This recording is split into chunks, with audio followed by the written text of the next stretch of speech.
My name is Seth Greenland, and I'm an American novelist.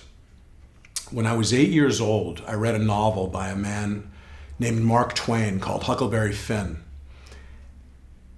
At that point, on some level, I knew I wanted to be a writer.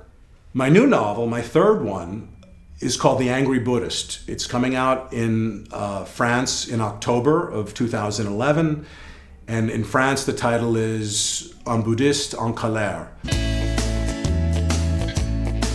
My first two books, in the sense that it's funny, it's dark, it's violent, and some people will call it a satire.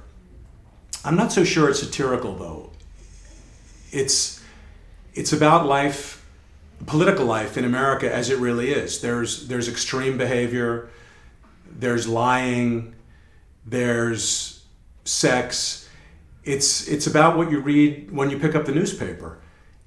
People think that's satire when they read it in a novel, and yet it seems to me that it's more a reflection of the way things actually are. Very original. Yeah. No, let me think. In the run-up to the 2008 election, I wrote a lot of blogs for a website called The Huffington Post about Obama, about John McCain, about the election in general. And I wanted to continue to write about politics, but I wanted to write about politics in a novel, in fiction form, because I thought it would allow me to take my emotions out of it in a way that I was not able to do when I was blogging.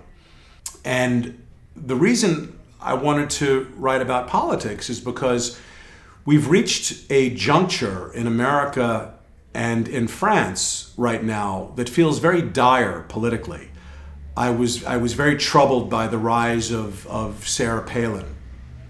I was very troubled by the notion that because someone was physically attractive and good in front of a crowd, they could become the vice presidential nominee of a major party.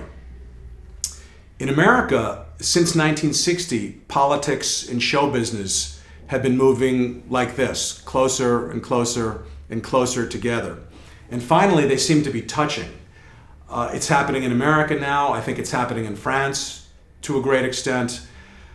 This is not a terrific development for democracy, and it's one of the things that I wanted to write about in the book. There's a character in the book, the opponent of Randall Duke. Her name is Mary Swain. She's a beautiful woman.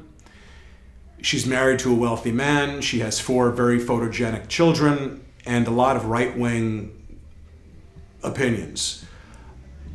Mary Swain was very intriguing to me as a character, and I wanted to explore the phenomenon of attractive right-wing women who are handed the reins of power by conservative parties in Western democracies today, and I do that in The Angry Buddhist.